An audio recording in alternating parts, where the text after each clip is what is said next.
Hello everyone and welcome back to another Godzilla Battle Line video, and today we have a tier list for Godzilla Battle Line and tier list for season, what is this, 42 or 43? I think it's 42. Season 42 of Godzilla Battle Line. Now, we have today buffed characters and 3 brand new characters. You may be asking yourself, why does this, glorious tier list not have any words written on it? Well, there's garbage, there's D, it's appearing. I don't know what's going on with my Chrome. Something is happening, and I don't get it. But this here is garbage. D, C, B, A, S, and S plus, like normal. So, let's go over the units. Shin Godzilla, all 3 forms got some kind of adjustment this season. The first form, this little guy, cost lowered. Second form, increased HP. Final form, also increased HP. The lowered cost, I'm going to go check his page right now. I believe he is a 2 cost. Yep, 2 cost. So, you know what? Him for 2, not super bad. Him for 2 is not super bad. That's an easy evolution. We're going to put him right here. He's pretty easy to evolve. I may even put him like, I don't know, maybe like right here at top of C. Pretty easy to evolve. Not a big deal. This didn't really change too much with how Shin Godzilla is played. It's alright. More HP on this guy. He's not really moving up in the tier list either. I'll put him at the top of C just because now he's just an easy evolution. He's probably going to die out in the middle of the field, but now with the increased HP, he's harder to kill. He's easier to get out now because he's a 2 cost originally. Harder to kill. That's pretty good. He's going to move up a little bit. And then Shin Godzilla got increase in HP. I don't know. I still don't really think he's all that good. I'm going to move him up though. Probably somewhere like right around here this season. He's been pretty solid so far. I think normally he's floating around down here, but he's been pretty good this season. I've seen a few of them work really well, but I haven't really played too much of him myself. I don't think he's that useful. Just increased HP. Although I'd even maybe put him maybe higher like that. I will add that this season especially, you know what? I'll move him up. I'm going to move him up. You know what? I'm convincing myself slowly that he is in the A tier. I'll put him like right here. This season, Gigan Rex is one of the most prevalent. Is one of the most prevalent characters this season. Obviously, it's season featuring him, and he's rentable. He also makes 2 other Gigans, and they're all flying. Shin Godzilla will proc his AoE off on that. Shin Godzilla has decent enough damage. It's not like crazy high, but he has a lot of health now. He's easier to get out, and he has a lot of health.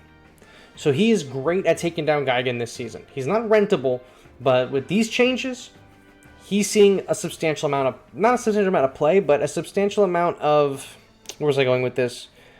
Gigan countering isn't the word, but he's probably one of the best counters to Gigan that we have in the game. Second, what was my second? The health that he got, the health boost, is like an insane stat jump. It's like, I'm like blanking. I don't even remember what it is. It's like, it may be or is the biggest health gain any character in this game has ever seen, ever, from a buff. Like, period. End of story. I don't remember the exact numbers. I remembered it earlier in the season because we were talking about it.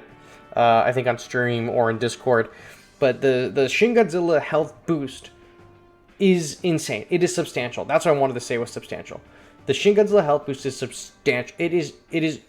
I can't even describe to you. It's massive. It's massive. It's massive. It's massive. I don't remember what it is. You can have to look at my data sheet or the Pel spot that in the Discord that will tell you. But it either is or is in the top like 3 for biggest health boost to any character ever in the history of this game post buff. Like, it is a insane amount of health, and that insane amount of health is letting him push further into enemy lines than he normally would. It's letting him survive longer. He's getting that AoE out much more frequently this season because of the Gigan Rex frequency. So he's getting moved into A tier. Phenomenal Shin Godzilla job this season. Fantastic. Burning Godzilla also received an HP boost. I've been using Burning Godzilla all season. I have really liked having him as my 5 cost in my deck. I'm sad he wasn't rentable, but he charges his explosion to maximum way more frequently now. Way more frequently. Oh, he didn't also just get an HP increase, by the way. I should mention that. He also got required time for explosion gauge to fill has significantly been reduced. It's been reduced by like 30 seconds. So I believe it used to be for all the bars, it was 30, 60, 90, and now it's like... It used to be 30, 60, 90. It used to be a minute and a half to get the full charge, but now it's just a minute, and I don't remember how it's broken up now. But it takes a minute, just one whole minute to charge him up. Phenomenal. Throw a Rainbow Mothra invincibility on him and invulnerability or whatever, and get that charge up. He's great. The explosion's great. Getting that explosion more frequently is phenomenal. He has more health. He can survive longer, and the explosion time is shortened, which means he's going to be getting it more frequently. That and the health is big. I've been using him all season. I like him a lot. I don't think he's quite out of B tier yet, but I definitely think he's coming in at the top, I think, of B tier this season. Could be just personal bias for me, but I'm having a ball with Burning Godzilla this season. I've used him pretty much every single day. I mean, mine's level 25. He hits like a monster truck. Like, it's crazy. So he's fun. The explosion's great. Getting it more frequently is phenomenal. And a lot of times I've been getting a lot of takeoffs this season from people when he reaches their leader, and he just cooks them. It's fantastic. Orga. We have a whole video on Orga. I'm not going to dedicate a whole lot of time in this tier list here to Orga. I have an entire video with 99 Orga on this channel, which is really recent, is dedicated to gassing Orga up. But we're here to do our due diligence. Orga got an increase to HP, got an increase to attack, and the AI has been adjusted so attacks can be performed soon after revival. This is a similar boost to what Mechagodzilla 1974 got, or 5, whatever year this guy's from. 1974, I think. And he used to be in like the floating around the bottom of A, top of B, and it brought him to S. Orga is already in S tier. I think I had Orga down here last season, but I'm gonna bump Orga up. I'm gonna put Orga like right about here, near the top of S this season. I mean, shit. With the right setup on your team, he's gonna be an S+ character, like no doubt about it. I really like Orga. I gassed him up in a 20-minute video with 99 Orga, so you can check that on the channel if you want a more in-depth breakdown. But I dedicated a lot of time to Orga already, so we're gonna skip him for now. But just know he's been an S tier character. He's a higher S tier character in my book. I think under the right circumstances, he's probably a low S+. But this, I think, is probably somewhere fair. Now, the new characters. Gamera. I'm going to read you Gamera's kit. I have it pulled up right here. I'm currently pulling it up. When attacking, Gamera nullifies one attack for surrounding allied units with a cost of 3 or less, excluding itself, because it's 5 cost. Once the effect is triggered, it has a 5-second cooldown before it can be used again. Every 5 seconds, you can give an invincibility to all 3 cost or lower units around the Gamera, and it should be noted this also works with the choppers. I don't know if it works with the M-Boss. I haven't checked, but it works with the choppers. A support unit that can perform long vertical range attacks while also nullifying attacks for low-costed allied units. It shines when supporting low-cost friendly units, so make sure to create situations where it can repeatedly nullify attacks for them. Since it isn't very strong on its own, make sure to coordinate it well with other units. This guy is strong on his own. This guy is extremely strong. I mean, mine at level 20, the stats are 3,830, and the range damage is 923, and its attack speed is 2.9, search range is 85, phenomenal, reach is 78, I wish it was maybe 80. Desigador's is 85, so this is pushing one of the highest ranges. Because normally the range is 70 or 75, not 78. That's different. Targets leader ground aerial facilities. Its movement speed is 1. It gives 1 attack nullification. So I don't remember what the stats exactly were. Spencezilla showed me the stats for his, and his is level 30. And oh my god, it has stats that are comparable to Desigadora, and it's a 5 cost. It's not even a 6 cost or a 7 cost. It's a 5 cost with stats that are comparable to Desigadora.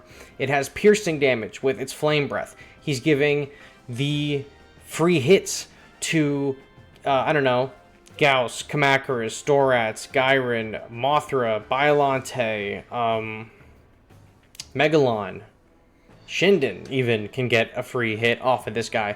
So This is in no short a really, really strong character this season, especially with the rented levels. I thought that maybe he was going to be... I didn't think he was going to be the best character this season. I still don't think he's the best character this season. But I know there's a lot of other people who do think he's one of the best, or is the best character from this season. I think he's the second best. I always thought he was going to be the second best. It's taken almost the whole month kind of for him to kind of shake up in the meta and like see what you can really use with him to utilize him well. but he really doesn't even, you don't even really need to work around his ability. He's just really good on his own. Like, his stats are phenomenal. His ability is great too. You're not really planning on using it too much unless you build the deck around him, but you don't have to because you can just slot him in for 5 costs. He's a replacement Desgador. There you go. He's great. He's given me a lot of trouble this season for sure. In the following seasons, when we're going to start being able to use 12 battle pieces in a deck, he's going to really shine because he wants you to use low-costing characters. But at the current moment, with your 7 slots in your deck, not including your leader, so 8 slots total, 7 that isn't the leader, you don't really want to fill that with low-cost units because you're not really going to be able to utilize them super well. But in a deck with 4 additional slots, you're going to be able to put a lot more low-cost characters in there because you can cycle them out super fast. So I think this season, yes, he's very strong. Yes, he is a breakout star. I didn't think he was going to be as good as he ended up being. But I think his time to shine is not yet. I think he's really going to shine in the coming months. A month from now, 2 months from now, whenever the 3.5-year anniversary for this game is. He's great. He's really, really strong. And I think his potential, his peak yet of how good he's going to be has not yet hit. And I think it's only really going to shine in the later seasons for people who invested in him. And everyone else is going to be a naysayer. But mark my words, if you've invested in this Gamera and you're dedicated to using like some kind of swarm invulnerability deck, he's going to be phenomenal. I think this season is just kind of like a teaser for what's to come with Gamera. I think he's going to be really phenomenal later on. We're going to clock him in right here at the top kind of ish of S tier, probably something like here. I'm going to move Gyron up ahead of this Ghidorah right now because Gyron stocks go through the roof when you have him on the same team as this Gamera, because this Gamera is going to give Gyron invulnerability. This Gyron is going to take away the invulnerabilities from other characters. Gamera right behind the other Gamera. Fantastic. I really am digging his kit a ton. It's great. His stats are really what sells it for me. After taking a look at those, wondering why he was hitting so hard, stats that are comparable to Desgadora's. He's providing an invulnerability for your low cost every 5 seconds. Synergizes with choppers, inadvertently makes choppers better. Like, actually, like, moves choppers up a crazy amount when you play them with the Gamera, right? So he's really great. I really don't like him because he's been a pain in my ass this entire season. But bias aside, you can't knock how good he is. I think he's the breakout star for me this season. He's one that I was like, he's probably going to be all right, but not super great. As time has progressed, I've been convinced this Gamera is extremely solid. Next is Gaus. Now, I got a whole video dedicated on hating on Gaus, so we're going to get this over with.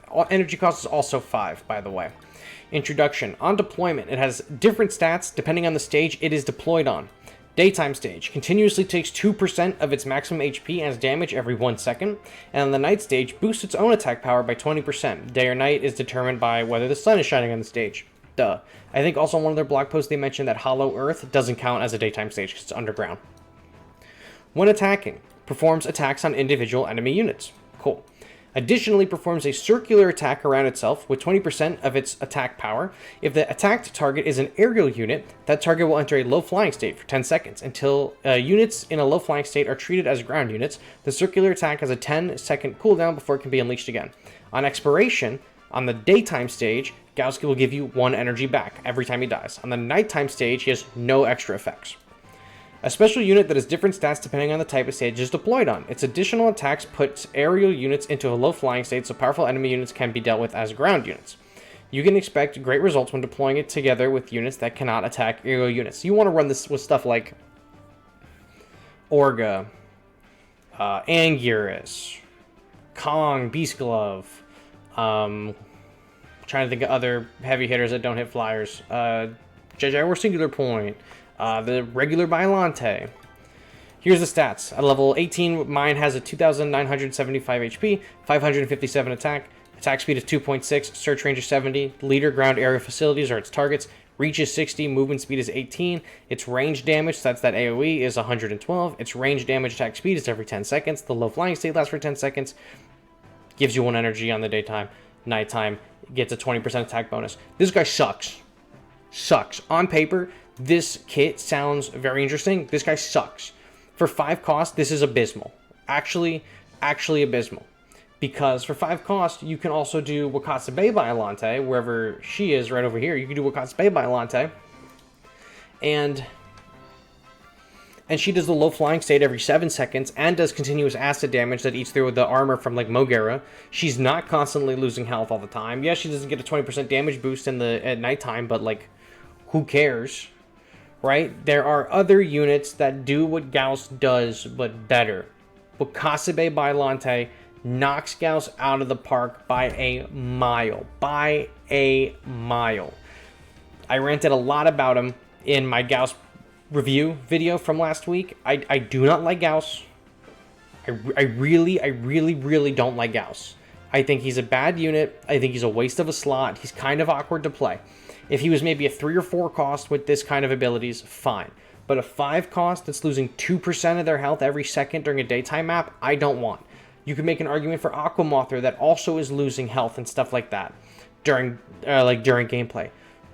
But Aquamothra has an attack speed of like 1.6, and every 3rd or 4th attack is like a 4 times increase to damage, and it refunds 2 energy if it survives. It's not giving you 1 energy every time it dies and is constantly killing itself, but you get a faster attack. It is an insane speed boost in water. It's 1 energy less. I think its overall is better. Aquamothra's overall better. Same with Wakasabe Bylante. If you're looking for something to provide low flying state for your team, invest in Bylante, don't invest in Gaus. I really don't like Gaus. I'm going to put Gaus in the D tier. I don't think he's as bad as Godzilla Tower. I definitely don't think that Gaus is very good right now. His attack feels too weak. His health feels too low. He feels awkward to play, and having to plan around the stage of the map, it is a fun gimmick. I like the fact that, like, you know, oh, with a water map, you can plan around a water map, right? And give your characters boosts in water. I like the idea that we can maybe have units that are affected by the day and the night cycle. Like, oh, I have this deck to use at nighttime. I have this deck to use at daytime. But he kind of just sucks. He kind of sucks, and he feels awkward to play. I don't like him. I don't like him. I never want to see him again. Gigan Rex. Breakout star this season. Gigan Rex, or not breakout. Gamera was the breakout star. Gigan Rex is just the star. I love Gigan Rex so much. Fantastic unit for 6 energy. Let's take a look at the kit. On deployment, deploys 2 Gigan Miles around itself with an additional Gigan Miles deployed once every 15 seconds.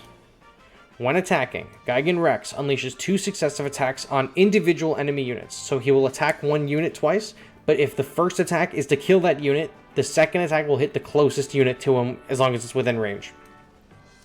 It can perform 2 successive attacks on a single enemy unit, thereby dealing 2 times its attack power is damage to an enemy unit. Okay, 2 times the attack power. Now Gigan Miles continuously attacks detected enemy units. So they're going to find an enemy, they're going to sit on them, and they're going to hit him with the buzzsaw. It deals damage every 1 second with a constant attack power. Damage does not increase with attack duration. So G21, the longer he's attacking a unit, the stronger it gets. Gigan Miles is not that, it's just doing consistent damage over a consistent period of time. An offensive unit that deploys multiple Gigan Miles on deployment. It can be used as a group unit, and a well-timed deployment can also prevent the enemy from swarming you. While this versatile unit can be the cornerstone of several different strategies, it's important to have it work together with other allied units. This is not a character that you're going to be just playing by dropping in by itself and calling it a day. Gigan Rex really shines when you already have a push, and then you throw Gigan Rex, and it's like, great, now I have to deal with this spawner, this Gigan Rex that's not a facility, because he's spawning units wherever he is on the battlefield every 15 seconds. So, mine is level 26 this season. The HP is 3,291. Attack is 489, but you would multiply that by 2 because he hits twice. His attack speed is 2.8. Search range is 70. He's rich is 70. He attacks leader, ground, aerial, and facilities. His movement speed is 11. Gigan Miles at level 26. The HP is 1,475. The attack is 99. Attack speed is every 2 seconds. Gigan Miles search range is 80. Can target leader, ground, aerial facilities. The reach is 50. And its movement speed is 19, making them one of the fastest units in the game. Yeah, this is just a phenomenal character going straight into the S tier, S plus tier this season. Gigan Rex is by no short means a just absolute shit stirrer this season. An anger inducer, 110%. I love Gigan Rex. I love Gigan Miles too. This guy is phenomenal. I really can't say enough. I've been using him every single day that I've had him. I've had him pretty much since day one. I cannot describe to you. I love this guy. I love him so much. Being able to spawn an enemy unit on their side of the field every 15 seconds is phenomenal. Gigan Rex is great at facilitating push. If I have like the Chibi duo and I have Desghidorah and my opponent's like, great, I have to go deal with them. I'm going to spawn things to deal with them. I can spawn Gigan Rex opposite, and great. Now there's, for 6 cost, 3 enemy units that I have to deal with. All of them are extremely powerful. They are Chibi destroyers. Once they're locked onto a target, you can't stop them. They're not retargeting.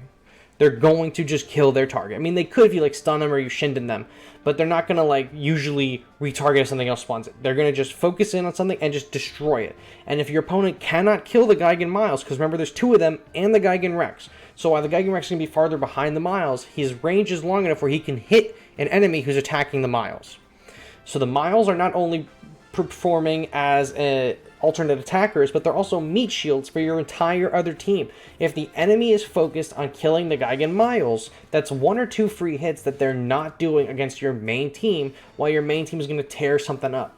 Oh, the enemy GMK is attacking your Gigan Miles. That sucks. When that GMK gets stun locked by my Chibi Duo and then my Gigan 04, and then he gets retargeted by the Gigan 04, the Chibis, but then the Gigan Miles is still there to finish him off. It's done. It's over.